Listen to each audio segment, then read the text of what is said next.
Saat ini kita saksikan bersama untuk penyerahan simbolis satu unit mobil ambulans dan semoga bermanfaat untuk masyarakat Kabupaten Magetan. Ini merupakan penggantian Sedang Jatim dan kali ini dari Bapak Bupati Magetan akan diserahkan kepada Ketua PMI Cabang Magetan.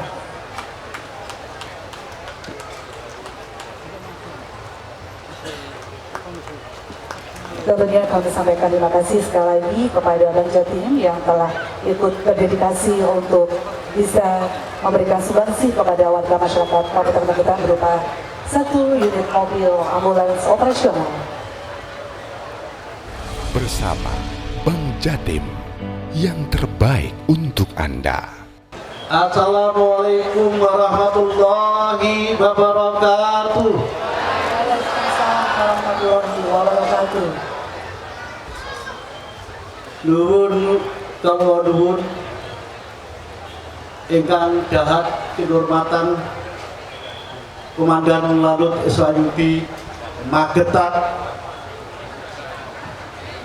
Bapak Marskal Pertama Penerbang TNI Sampurrijal SIP MTR Han sekalian garwa, matur nuwun Bapak Kesaudara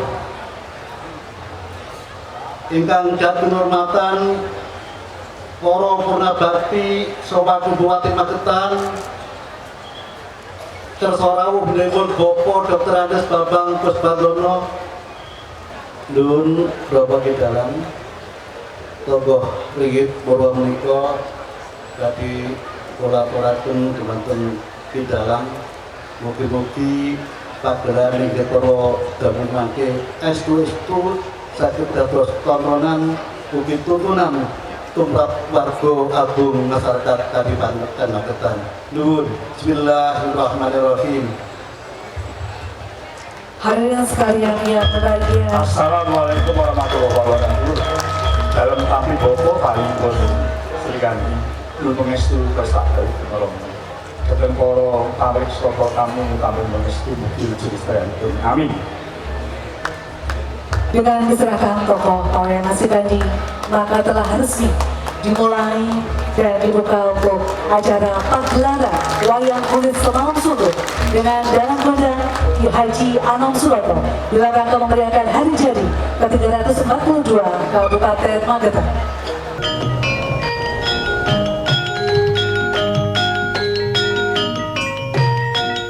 Dengan perang Baratayuda, Pandawa mengangkat Resi Seta sebagai pimpinan perang yang terkenal ketangguhannya dan berasal dari kerajaan Wirata yang mendukung Pandawa. Pandawa menggunakan siasat perang Brajatikswa yang berarti senjata tajam. Sementara di pihak Kurawa mengangkat Bisma sebagai pimpinan perang. Bisma dengan bersenjatakan Aji Nagakuraya berhadapan dengan Resi Seta yang bersenjata Gada Kyai Lukitapati, pengantar kematian bagi yang mendekatinya. Pertarungan keduanya dikisahkan sangat seimbang dan seru hingga akhirnya Bisma dapat menewaskan Resi Seta. Baratayuda babak pertama diakhiri dengan sukacita pihak Korawa karena kematian pimpinan perang Pandawa. Akhirnya Pandawa tidak memiliki senopati lagi dan waktu Kresna, Puntadewa, Arjuna dan Bima sedang membahas siapa yang akan menjadi senopati, tiba-tiba Sri Kandi masuk dan meminta kepada Puntadewa supaya Sri Kandi dijadikan sebagai senopati itu. Mendengar kata-kata Sri Kandi, semua melarang termasuk Bima. Dia tidak mau bahwa yang menjadi senopati seorang perempuan. Namun berkat penjelasan Sri Kandi, semuanya pun luluh dan mengizinkan Sri Kandi menjadi senopati. Selanjutnya marilah kita saksikan pagelaran wayang kulit Semalam Suntuk dengan dalang Ki Haji Anom Suroto dan bintang tamu Gareng Semarang, Bagong Ambarawa dan Wiwit Widyawati Surakarta. Selamat menyaksikan.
dan sembah liring ulun kapopo ring sang muruping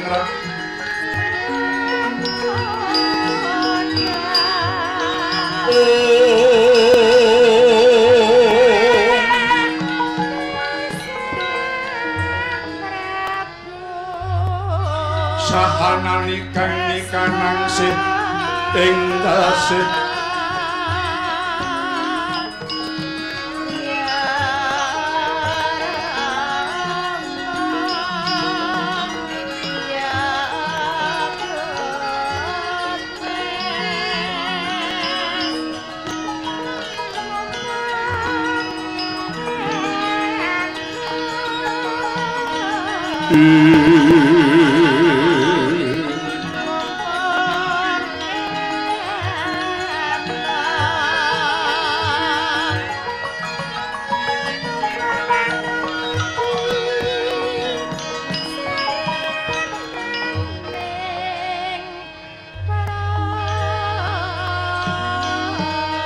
maweh buka sawiku masiring delahan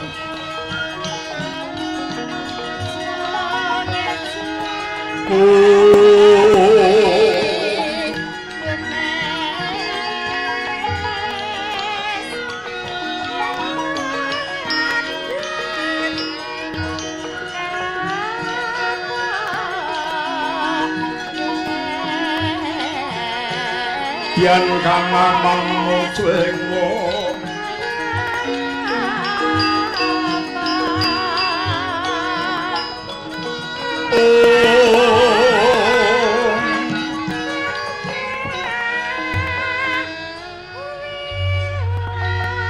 Injenayakane ngertu teng ngerat botomo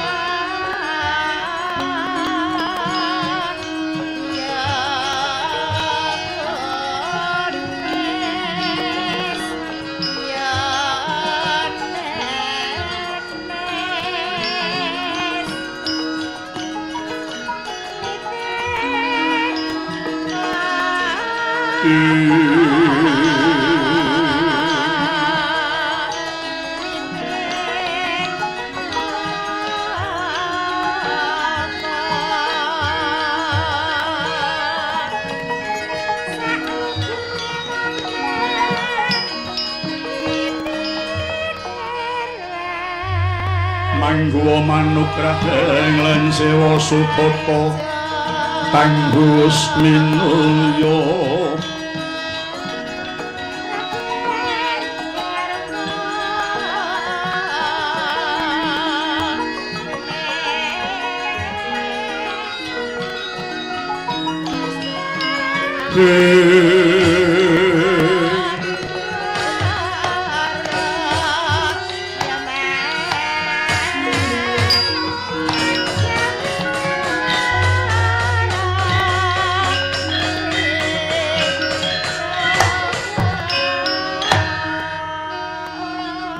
suwuh arep Data Pitana suwuh iku werdine sirna arep nenggih kahanan tentrem Data Hangesti Pitana iku luhur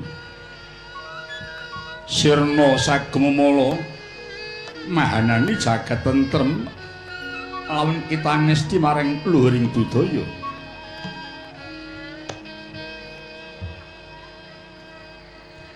larasing gendhing minangka pepeling ngrumpaka praning carita nenggih menika ingkang slebat nagari Ngamarta inggih negari Indraprastha ya praja Cintakapura dislebat ing negari Batana Kawarsa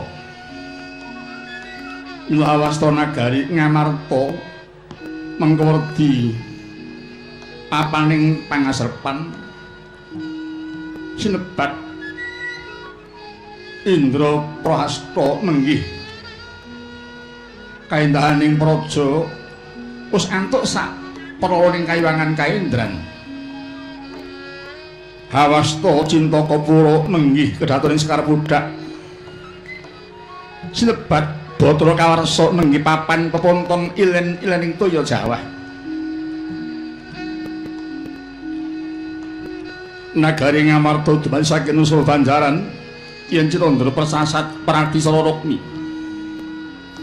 harga kang hangakasa kitepung brawi Mila Praja Ngamarta pantes lepat Wara Sundari kang werdeni bumi pinilih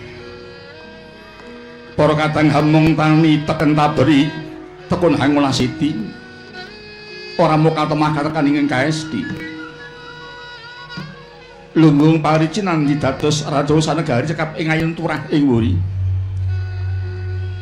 para pamisara mina samya sawiga anggendong jala numpak kanang baita midher samudra yaya maskin punang palwa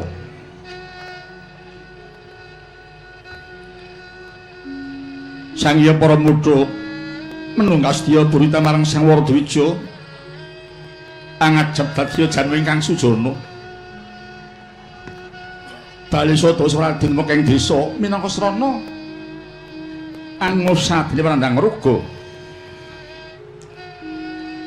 urwaning warga dados teken salesan minangka rigen tan wonten gendhak sikara bebrayan saeka praya arupi ngasma minangka japa mbuh hanggayuh luhuring bangsa pantes Praja Ngamarta sinepat ngancik jaman Swarna Dwipa niki kang ngasta busana Praja Ngamarta jejele Prabu Puntadewa ya Prabu Yudhistira ya Sang Prabu Gunatalika Rama ya Sang Sadadija Kangka ya Prabu Darmaputra Dharmaraja Sang Dharmawasa ya Prabu Sang Anjata Sadru keparang pinarak ing Palangkaretna ing madyaning pasewakan sineba sang para kadang ketingal panenggak pandhawa wingking saking unggul pawanang kekasih Raden Werkudara ya Raden Bratasena satira gagah prakusa budhek Simarajaja ing mangke datang kantun pamadya Pandhawa saking Madukara Dyat Arjuna ya Raden Janaka ya Sang Parmadi ing untat sinambet swaning Raden Nakula sadya saking saujajar kanggo mirah tau wonten ing Jayander mlabar swaning para praja ingkang kapandhegan Patih Handakawana ing mangke dereng dalunging Sang Prabu Katungga Gedhering Jawi katinga prapaning Prabu Kresna narindaring Dwarawati sika benggah ing stinggil kadada Sang Puntabaya dimanembur dhateng prapaning Raka Prabu Sri Bathara Kresna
leng-leng rami maning kang sasangka kumenyang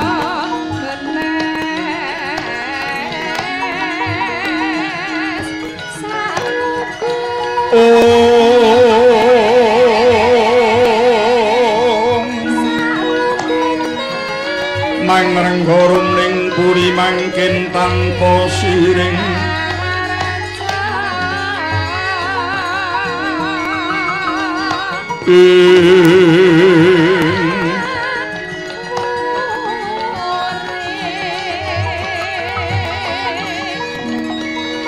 kalep nikang lemah mas wirmuruping langit yang sarawa manit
Sri Tinon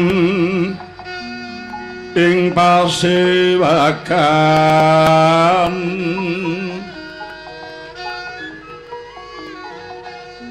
busana manika warana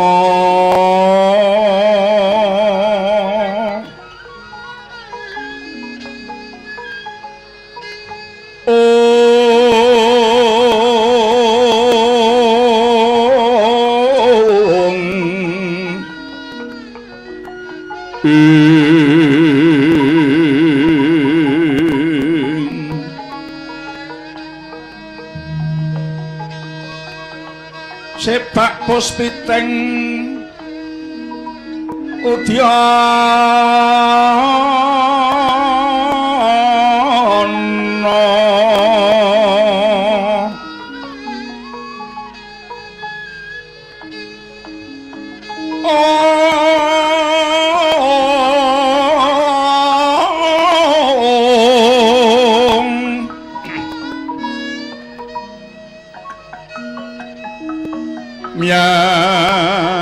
yang panjerahing sarwa rukma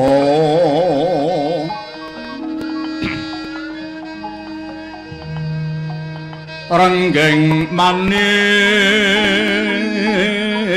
mawa retna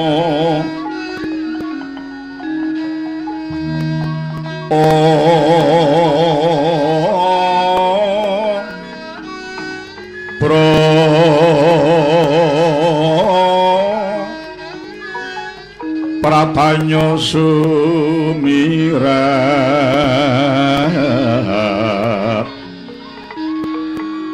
kenyaring tejo liwaran kilat sisirin radet wimbuh kegondo mrek minging katring maruta mondo saparan mangambar gungas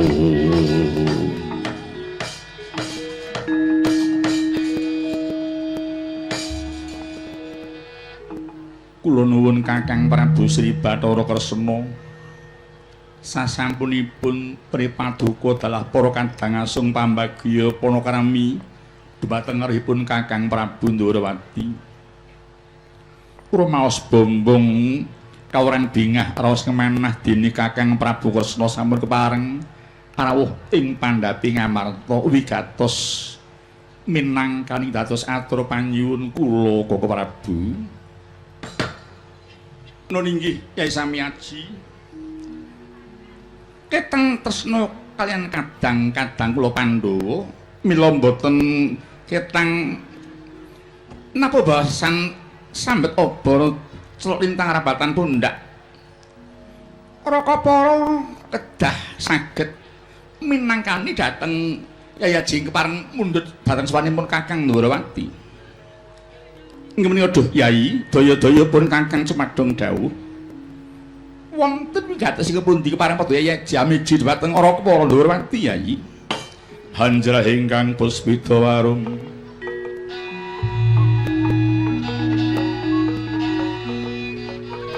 kasliring samirana mrih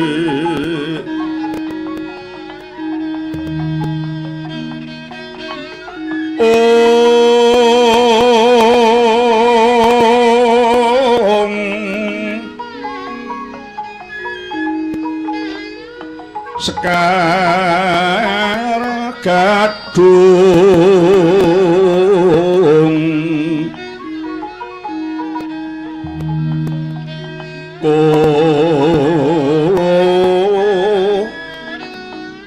ngas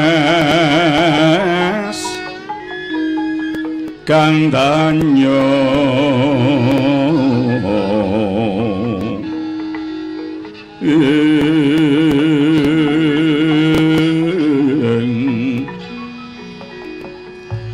maweh raras renaning driya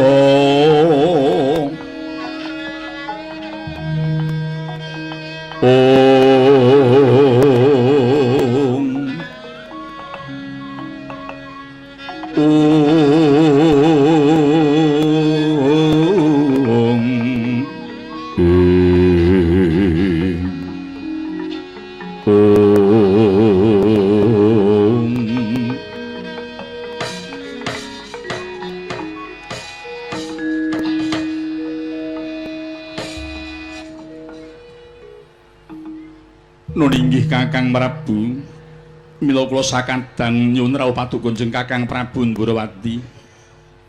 Wigatos kula suwun keparang ngoko Prabu Kresna anak seni anggen kula sakadang nuninggih ngunjukaken syukur dhumateng ngarsaning Gusti nyipta jagat. Krana menapa inggih awit sampun wangsulipun kadang kula Dimas Werkudara anggenipun mentas meguru dhumateng Bapa Resi Dahyang Durna. Duh Koko Prabu,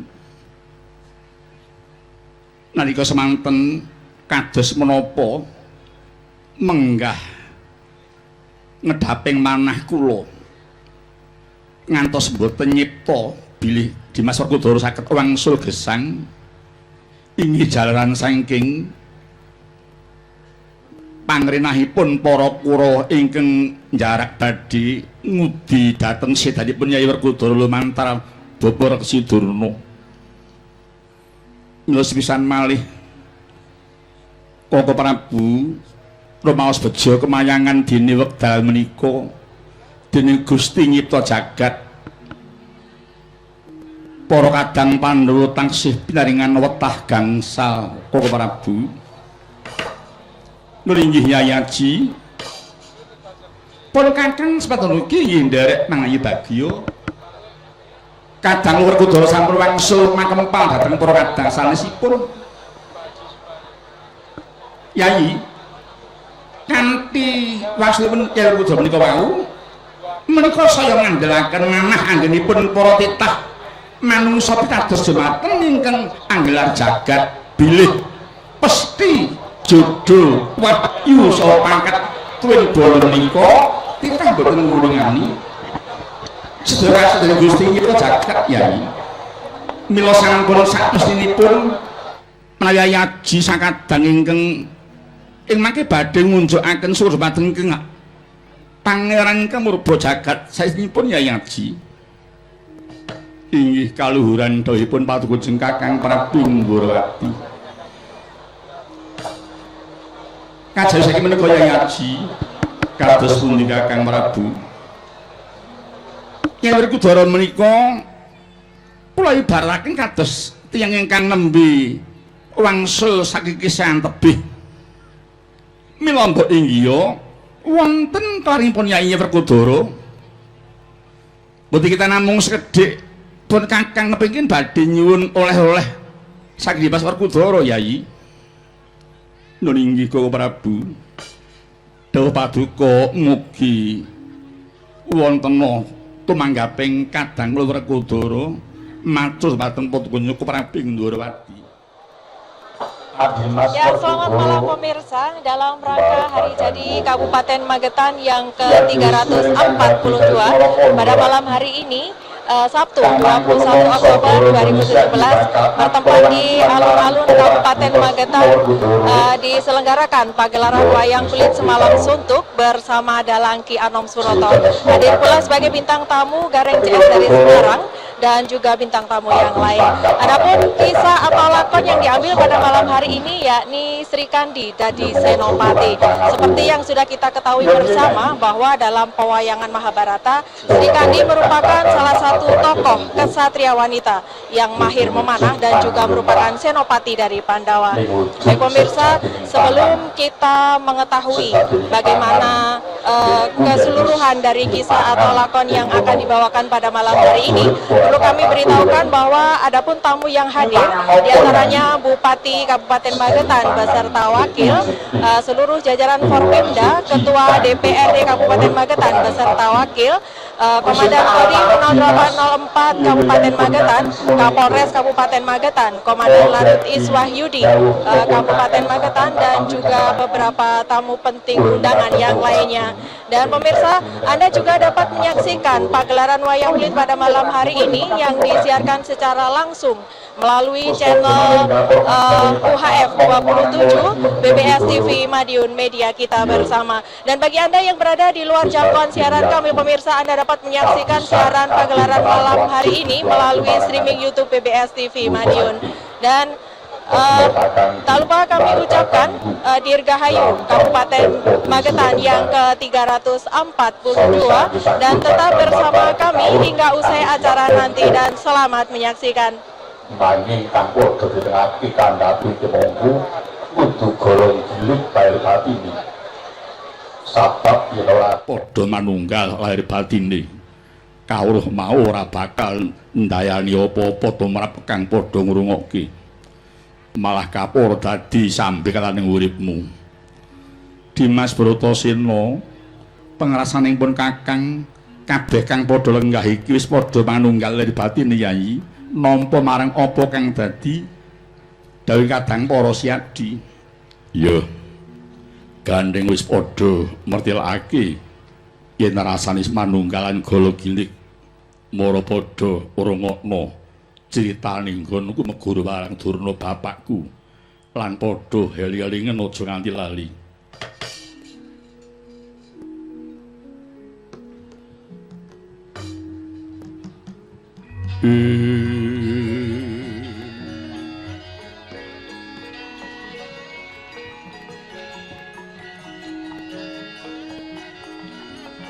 Miat rangening kalang yuwana gelar pangkamun sareng Om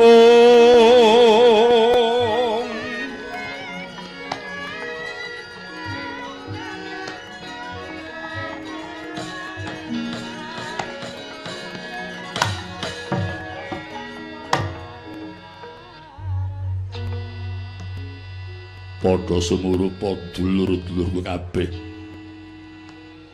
kanggo nglambari piwulang saka Durna bapakku. Nalika semono aku diperintah dening Durna guruku kinenjegur marang Samudra Kidul ing laladan pelabuhan Minangkalbu.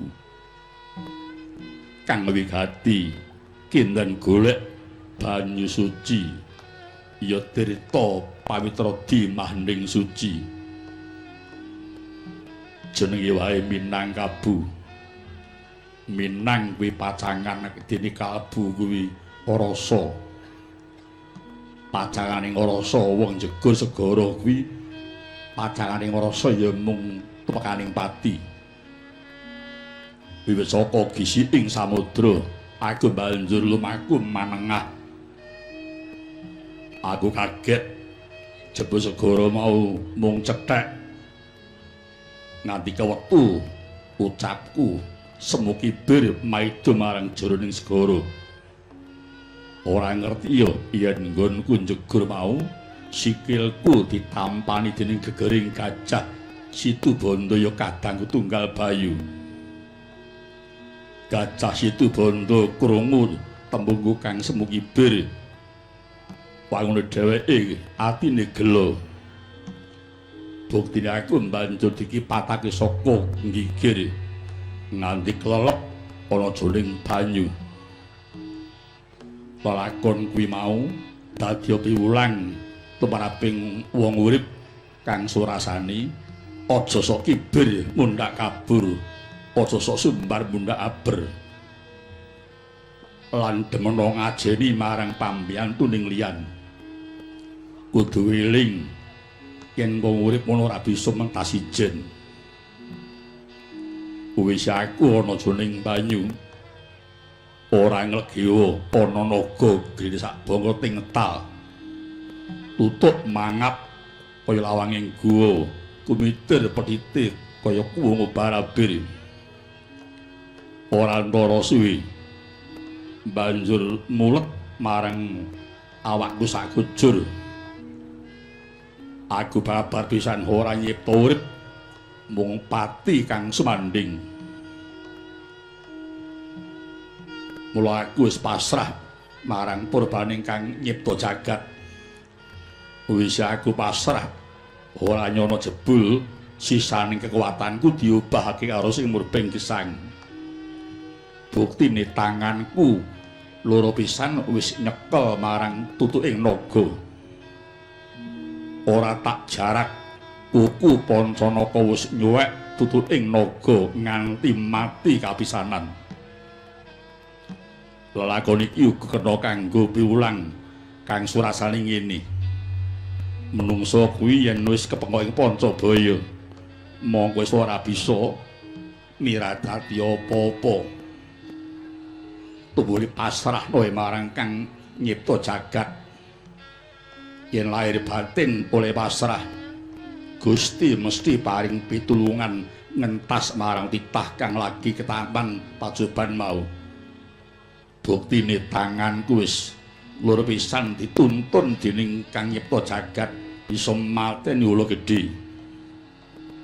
Sapatining ula gedhe dadak ana bocah bajang kang mawa cahya semorot mapan ana tengahing pulo dasaring samudra. Bocah bajang mau wujude kaya aku jebul wisang Hyang Dewa Ruci kang pancen mapak marang tekaku. Pranyata Bathara Dewa Ruci wis pirsa marang kabeh munggo apa ingkang dadi gayuhanku. Wusana aku diparingi wedharan apa ta werdining tembung tirta pawitra dimahning suci. Dene babar kurang luwih mengkene. Tirta iku banyu. Banyu iku panguripan. Buktine ngendi ana banyu ing ngono ana panguripan. Banjur pawitra kuwi tegese bening. Wondene di kulinuwe tembung hening kuwi tegese menep. Banjur suci kuwi ora klepetan dening dedosan. Dadi tirta pawitra dimaning suci iku yen disurasa kanthi utuh karepe mengkene. Padha nggayuha urip kang tentrem.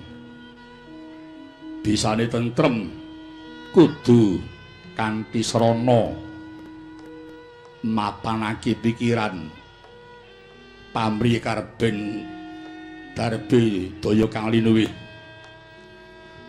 lan tansah budidaya uripe aja nganti klepetan dedosan.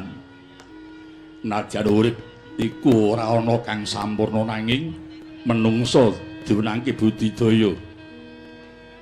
Wong kuwi luwih becik budidaya timbang babar pisan ora. Iya kanthi gelem budidaya nggayuh tirta pawitra dimaning suci mau tegese jroning ati wis ana niat ingkang luhur. Iku kepengin menepake pikirane. Yen pikirane wis menep, adate ora bakal kliru apa kang ditindakake. Sabab wis dipetung kanthi genep. Yen wis bisa mengkono tegese menungso mau wis kesenungan marang rasa jati. Tata kaya mangkono. Tata titi tatas titis sadayang Sang Werkudara medharake marang ilmu rasa jati. Dadak sakala pangaribawane sepundi kayuwangan junggring sakala pagawe gara garing para Jawata. Sigra yang manik moyo ngutus Narada Prapting negari Marta.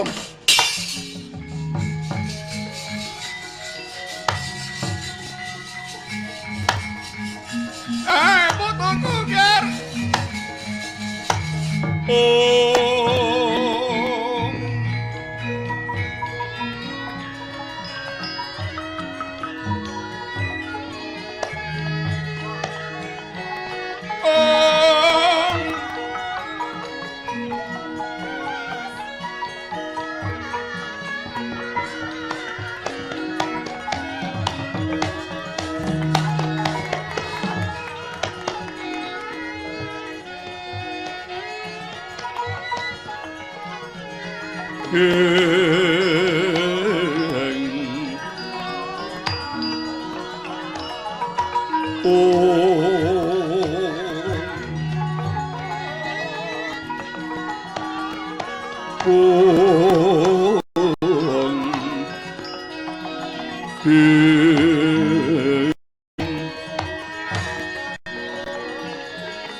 Keleme wong limut kalamatan jroning alam kanyut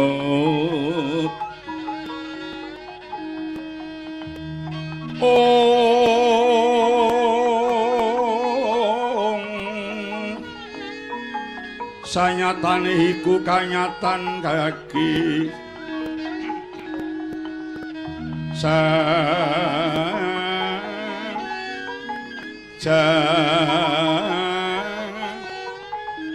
dene yen tanemu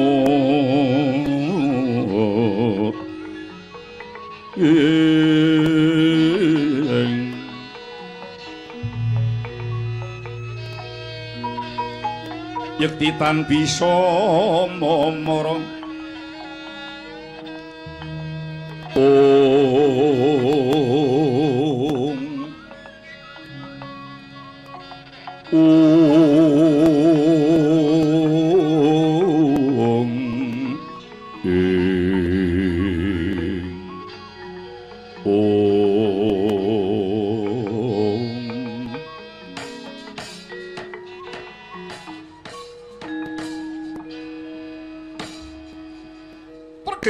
pergenjang pak pong buk bolong waru dayang tinegara wong kaljodhe nyetan iline kula Werkudara lan Pandhawa ayo kagatun Kang Prapta nggih Werkudara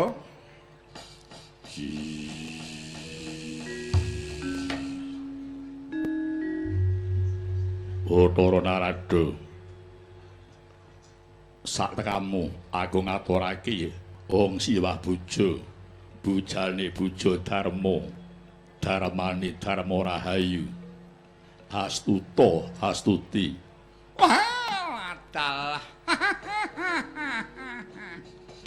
ora nyana Werkudara mbagekke cara dewa apa tumon aduh malah dewane mung wis ora tau nganggo saiki ya nggih Werkudara hong nirdahna pinara sabda-sabdane Jawata Sabdaku Rahayu Astuta Astuti nggih Werkudara wis lenggah prayoga ana wigati apa dene Narada kakekku Prapting Pandhawa ngamarta. Nah, semurupa Bratasena mulane ulun Prapta ingkang nglabet kautus Sadi Guru aweh weruh yen wektu iki kayiwangan kapandhuk gara-gara. Dene gara-gara mau kejaba saka daya kita kuluk Werkudara. Saka dayaku. Iya. Banget panerimaku dene aku urip isih duwe Prabawa gara-gara. Terus piye kareping Bathara Guru? Dina iki kita kula katimbalan Semarang Kayuwangan Jenggring Salaka ngadhep Adi Guru. Didhawuhi ngadhep Bathara Guru. Kepala nyata. Apa wigatine? Wigatine winadi durung didhawuhke, Nggih. Gandeng durung cetha sing dadi wigatine. Aku makilke wae. Wanti-wanti Adi Guru paring dawuh ora kena wakil. Yen pancen sing nimbali wakil aku ya ora wakil. Gandeng sinimbali wakil Bathara. Aku wakil anakku Gatot apa Antareja. Ya aja ngono to, Ngger. Ulun mung ngelingi kita Werkudara. Kita iku sadra kang wis mumpuning salingreh lan asmu wis arum, wis kuncara. Aja nganti tok regeti marang olehmu wangka sabab moh marang dawuh Adi Guru soal bareng Jenggring Salaka. Yen nganti sira ora mangkat menyang Kayuwangan padha karo kita ora ngrumangsani dadi titahing Adi Guru. Bar pisan aku ora ngakoni titahing Bathara Guru. Werkudara ora ngakoni titahing dewa. Lho, ngono? Iya. Yen pancen Bathara Guru nitahake aku, senitahake nalika kapan? Ana ngendi nggone? Ora kaki kandhakno. Yen kita ora ngrumangsani titahing Jawata, kita kuwi titahing sapa? Senitahake aku Gusti sing nyipta jagat. Sing ukir aku lumantar Pandhu bapakku, sing nglairke aku lumantar Kunti ibuku. Ya bener ki, Nggar. Mula aja gampang kowe ngaku barangku titahing dewa. Nanging Nggar Werkudara mesakno karo ulun ya, Nggar. Yen nganti ulun ora bali, ora nganti marang kita Werkudara kuwi bakal nampa duka saka Adi Guru lan jenenge bakal dipecat pun kowe iki ya, Nggar Werkudara. Lang-langing driya mangun kung kanduhan rimbang lirelena tanpa kandhen. Yen tantulu sangku tiah utama yo yen pancen ngono kersane ngrada kakekku labet aku mesake karo kowe. Aku budal nyang Kayuwangan Dimas Bratasena.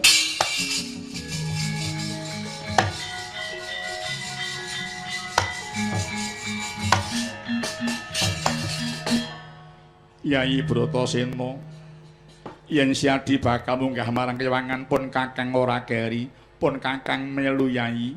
Kula ingin nderek Kakang Mas. Kula ingin nderek Kakang Mas, kula ingin nderek Kakang Mas. Priye narada kakekku? Dulur-dulurku kabeh arep melu. Sing ditimbalke mung Werkudara tok liyane ora. Mula Bultadawa sira aja nderek ya, Nggih. Menawi kula mboten paring nderek, Adi kula Werkudara mboten pikantuk minggah dhateng Kayuwangan. Lho kok ora entuk? Inggih, kula menika Ratu Ngamarta wenang perintah dhateng Adi kula Werkudara. Piye? Ya wis kono, Nggar, karepmu. Wong nyatane Punta ya wis netepi marang tang dadi dalemaning ratu wenang perintah Werkudara. Pun Kakang moh keri di kula mekaten Kakang Mas. Iya. Gandeng aku ya ora tega karo sedulur. Kene mbarep kakangku Jlampra kembar. Manjingum yang porong kancana takane munggah dina iki barengan.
kagiatari sang kapirangu rinangkul kinempit kalempit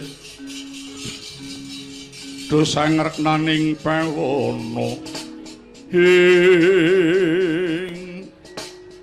kula nuwun Kakang Prabu kula ingkang sowan Koko Prabu Sri Kandi mlayu gawe kaget ana apa Yai nuwun inggih Koko Prabu menika kok ketinasuhan pasewakan para kadang Pandhawa wonten pundi Koko Prabu sumurupa Yai Sri Kandi katemben wae Sang Hyang Narada prapta ning Pandhawa Ngamarta ingkang wigati nimbali marang Dimas Werkudara kadang munggah marang Kayuwangan iki mau Kang Raka Punta bojomu Janaka lan kembar Moh Keri kabeh padha melu Si Werkudara munggah marang Kayuwangan tobat kirang sesa manah kula Jonggo Prabu mongko kula menika ingkang dipun dawuhi rumaksa dalan Raja Negari Pandhapi Ngamarta ing menika Koko Prabu kula putih kula susah para Pandhawa Koko Prabu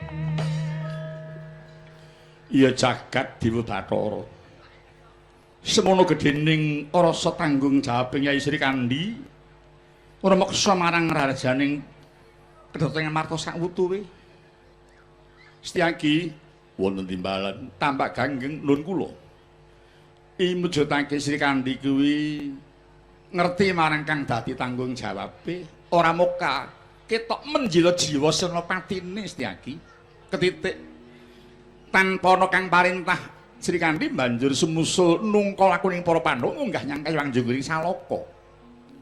Inggih, Koko Prabu.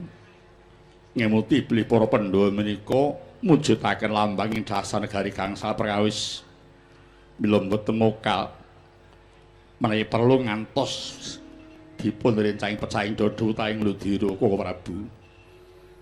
Mengono Setyaki lho inggih Kanjeng Nular saturipun Raden Setyaki sinuwun kalebet kawula Ngamarta samanten ugi samiya prastya sinten ingkang badhe ngicali Pandhawa ingkang dados lambanging dasar negari gangsal kawit kedah nglangkai dhateng kunarapaning para wagilan kawula Ngamarta sinuwun iya syukur bagi sewu ingsun jumurung marang lakasing kabeh warga agung Ngamarta kang wis prastya padha rumaksa rajaning praja lan wutuhing para Pandhawa. Semono uga ingsun Setyaki, aku ora bakal negake marang para kadang Pandhawa. Pun Kakang mundhut pamit arsa jengkar kang wigati uga bakal mbudidaya supaya kadang Pandhawa bali kanthi caraku dhewe. Ih, semonggo Koko Prabu. Kang mengkono pun Kakang mundhut pamit bakal budal dina iki. Ya mung sadurunge mangkat pun Kakang bakal mlebu bareng madyaning sangkar palanggatan mintun saning Gusti luwih dhisik Setyaki. Lho mangsa bareng rajane praja Ngamarta Dimas. Lho nggih. Setyaki ugi prastya boten badhe wangsul dhateng Solo bumi. Menawi dereng kundur kadang kula Pandhawa. Tambak ganggeng nun kula mangsa bareng rajane praja. Lho nggih sak parmadal pasawanan. Iya. Duga-duga digawa nganti aja kong singari aja nganti nalisir kang dadi lakumu pati tambak ganggeng.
sang nata kondur katon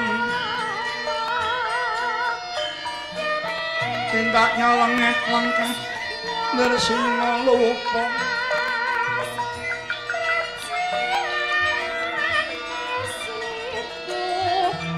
cahaya para padaya srimpi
ngelmu iku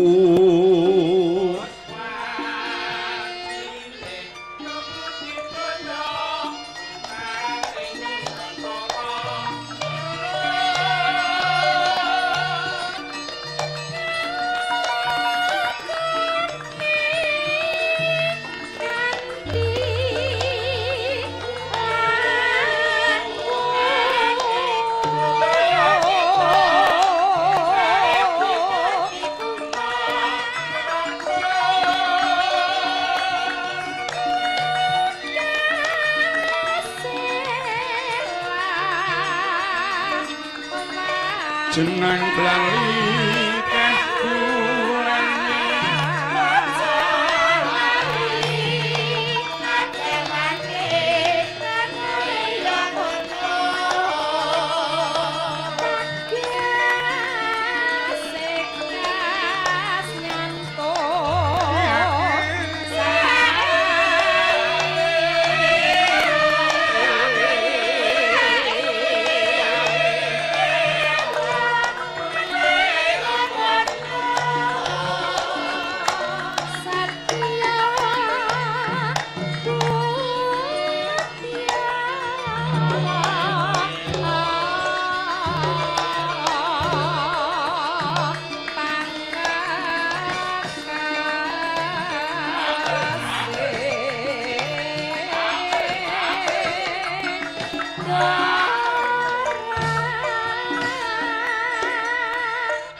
Nduk, kula yung bengi iki awake dhewe sowan nyang Magetan kaya taun-taun kang wis kepungkur.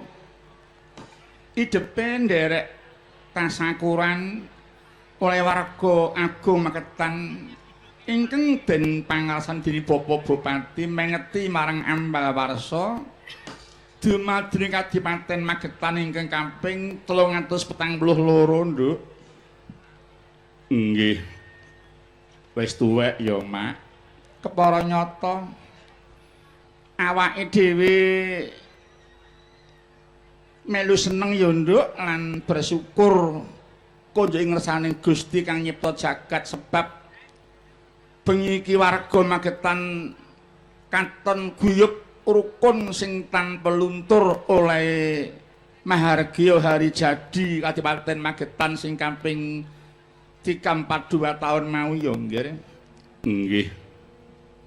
Ya kaya ngene iki, Nduk, ingkang diarani rumangsa melu andarbeni wajib melu ngrungopi lan mulat salira ing rasa wani ya nggih.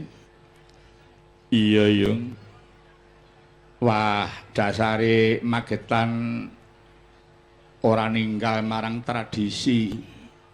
Saben ulang tahun gak lali gelar kelir.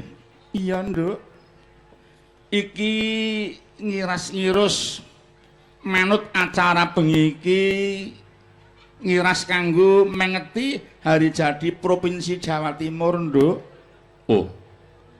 Apa bareng to, Yung? Bareng.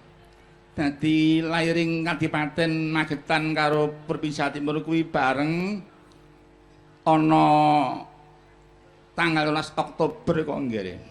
Ngono ya. Mula ya, Nduk, acarane iki werna-werna lan meriah. Nggih. Ning ya kuwi wis dadi ubayane warga agung Magetan ora bakal mandek oleh mengeti marang hari jadi Magetan lan maneh ora mung ngeling-eling bab seremonial wae nanging ingkang bakul lumantar peringatan hari jadi sepisan yaiku unjuk syukur ngersane Gusti ing nyipta jagat kaping pindho yaiku piye carane segenap warga bersatu padu kang wigati mujudke gotong royong berjuang demi Magetan yang semakin maju lan semakin sejahtera mendatang mengko ya, Nduk.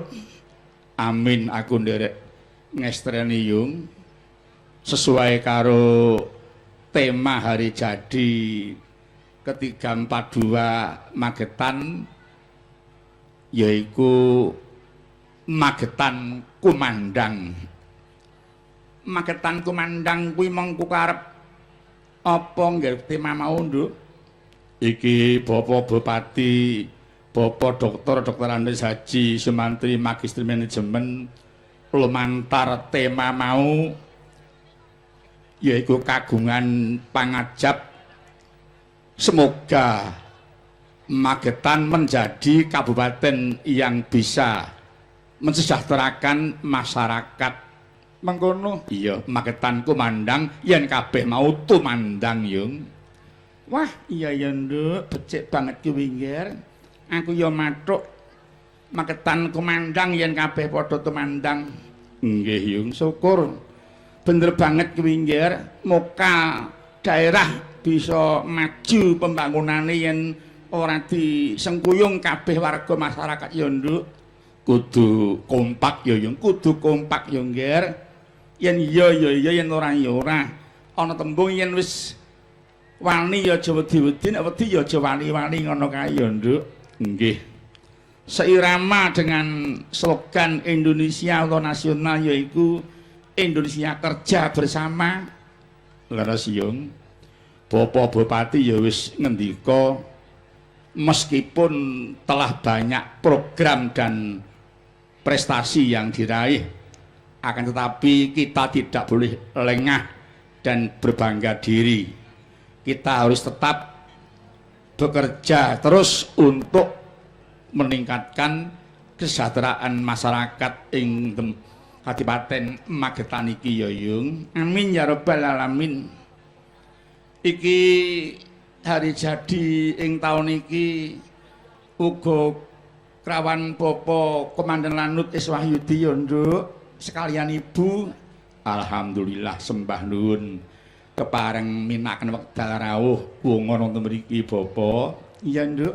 Kejaba saka iku pepunden-pepundenku para bupati sepuh kepareng uga rawuh ing bengi paring pangestu. Nggih. Bapak Kuswandono sekalian Ibu, Bapak Narto lan Bapak Junaidi Mahendra ya kepareng rawuh. Iya. Para Kangjeng sepuh kuwi ya wis taun nimbali awake dhewe. Dadi 10 kali kuwi yen 2 periode nyatane 2 periode kabeh. Iya Nduk. Nganti ora iso ngitung iki sewening Magetan iki yang keberapa puluh kali ora usah diitung kok ndak malah mandeg. Iki ana bintang tamune Mak. Sadurunge bintang tamu tak aturi luwih dhisik sampeyan mirsanono jajaring para ibu-ibu waranggana iki yo. Malah akeh sinden timbang yagane ya, Nduk. Nggih, kepara nyata. Sinden kok nganti sak tekruk. Magetan iki pancen potensi kok yung bab nggon seni. Pengrawiti akeh, dalange akeh, sindene ya akeh nganti kurang sing nanggap. Iki do berpartisipasi marga iki mengeti kabupatene. Iya. Isin nganti ora padha sowan warga iki hari jadi setahun pisan terus mengeti kabupatene dhewe ning nganti ora ngetok mongko selo kok ya eman to Nduk. Iya. Mula ya isin nek nganti nampa amplop. Aja tekan kono Yung. Kabeh ki mung ana niate sing luhur. Iki mung geguyon kok Nduk, iki sinden kok 18. Lah nggih. Simping kiwa tengen iki kok nek kon nembang ijen-ijen malah entek lakone nganti ru nyandak. Kersane biyung iki dikurke wae Nduk ben kabeh nyuwara dadi adil. Iya. Iki ana bintang tamune Nduk. Sapa, Mak? Mas Gareng Suparbagya saka Ngesi Pandawa Semarang. Sing kaping pindho Mas Bagong saka Ambarawa. Oh iya. Terus siji putri Mbak Wiwit Widayati kuwi bintang tamu. Nek jane Mbak Wiwit iki ya dudu bintang tamu ya pesinden kok Nduk ya mung tambahan pesinden. Kejaba nek Mbak Wiwit iki penyanyi dangdut apa pop laki-laki diarani bintang tamu marga mlebu nang nggon gamelan. Nek Mbak Wiwit kuwi pesinden tur dasare ya anak dalang. Mbak Wiwit mula tak aturi ya tambahan waranggana kanggo nyemaraken bengi iki. Iya. Ayo nggih enggal diaturi tak mrene ning aja mok peliroki ya Nduk. Mboten Mak, monggo. Ini les Bapak ya, langsung ini les ini.